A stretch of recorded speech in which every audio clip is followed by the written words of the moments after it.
Hello, কেমন আছো সবাই? শুভম ঘোষ ব্লগসের নতুন একটা ভিডিওতে তোমাদের সবাইকে অনেক অনেক ওয়েলকাম। কাল রথ যেহেতু, তাই আজকে দেখতে পাচ্ছ রাস্তার দুধারে কিন্তু দোকান অলরেডি বসা শুরু হয়ে গেছে। আর কালকে কিন্তু রথের বিশেষ ব্লগ আসতে চলেছে। তার আগে আমরা আজকে কোথায় যাচ্ছি সেটা নিয়ে তোমাদের একটু পরে বলছি। তো আপাতত আমরা রয়েছে কিন্তু বলুহাট, আর এই ব্লগটা শ্যুট করছিলাম কিন্তু আজ দুপুরে। দেখতে পাচ্ছ আকাশে কিন্তু কতটা পরিমাণে মেঘ রয়েছে, যে কোনো সময় বৃষ্টি নামতে পারে। তো আমরা রিস্ক নিয়ে কিন্তু যাচ্ছিলাম।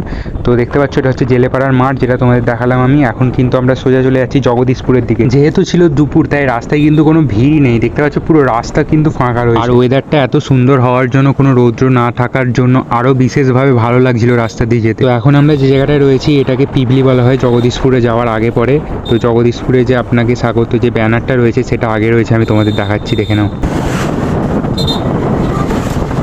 আর হ্যাঁ বন্ধুরা, এখন কিন্তু এখানে হন্ডারও একটা শোরুম খুলেছে, যেটা তোমাদের দেখাচ্ছি, দেখে নাও। এতে দেখতে পাচ্ছ হন্ডার কিন্তু এখানে শোরুম খুলেছে একটা। আর এই যে দেখতে পাচ্ছ ব্যানারটা আমাদের সামনে। তো আমরা এখন জগদীশপুর অঞ্চলের মধ্যে ঢুকে গেলাম। এই জায়গাটাকে পিপলি বলা হয়। এই যে ডান দিকে রাস্তাটা চলে যাচ্ছে, আমরা সোজা চলে যাচ্ছি যেহেতু জগদীশপুর যাবো। আর সত্যি বলতে এখানকার রাস্তাটা ছিল একদম জঘন্য রাস্তা। তো সামনেটা একদমই ভেঙে গিয়েছিল, যার জন্য সামনের রাস্তাটা রিপেয়ার করা হয়েছে। এটা পিচ রয়েছে, বাট সামনেটা পিচ নেই। আর হ্যাঁ, এখানে একটা ইংলিশ মিডিয়াম স্কুলও রয়েছে, পেটাল স্কুল নামে, যেটা কিন্তু এখন ডান দিকে পড়লো দেখতে পেলে আমাদের। আর দেখো যে নতুন রাস্তাটার কথা বলছিলাম, এই দেখো শুরু হলো। এখানে আগেতে পিচ ছিল, এই রাস্তাটা এতটা পরিমাণে বেহাল দশা হয়ে গিয়েছিল, যার জন্য এটা চেঞ্জ করে দেওয়া হয়েছে। এখান দিয়ে গাড়ি নিয়ে যাওয়াই যাচ্ছিল না। এখন ইটের রাস্তা করে, ইট না এটাকে কি বলে আমি জানি না। আর দেখো যে জগদীশপুরের ল্যান্ডমার্ক, যেটা কিন্তু এই কিছুদিন আগে করা হয়েছে। এখানে এলে এখানে একটা পুলিশ ফাঁড়িও রয়েছে আমাদের ডান দিকে দেখতে পেলে, বাঁদিকে লিলুয়া পুলিশ পোস্টিং। তো দেখে নাও, এটা হচ্ছে জগদীশপুরের ল্যান্ডমার্ক। এখানে এলেই কিন্তু তোমরা বুঝতে পারবে যে জগদীশপুরে আছি। এই ওয়াচ টাওয়ারটা কিন্তু এই রিসেন্ট করা হয়েছে, কতটা সুন্দর লাগছে দেখো। তো ওয়েদারটার জন্য ব্যাকগ্রাউন্ডটা কিন্তু আরো অনেকটা ফুটে উঠেছে, খুব সুন্দর লাগছে দেখতে।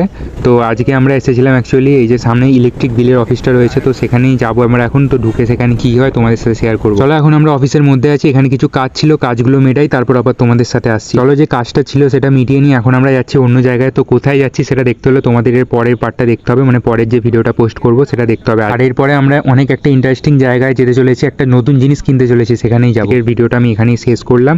আবার দেখো নেক্সট ব্লগে, টাটা।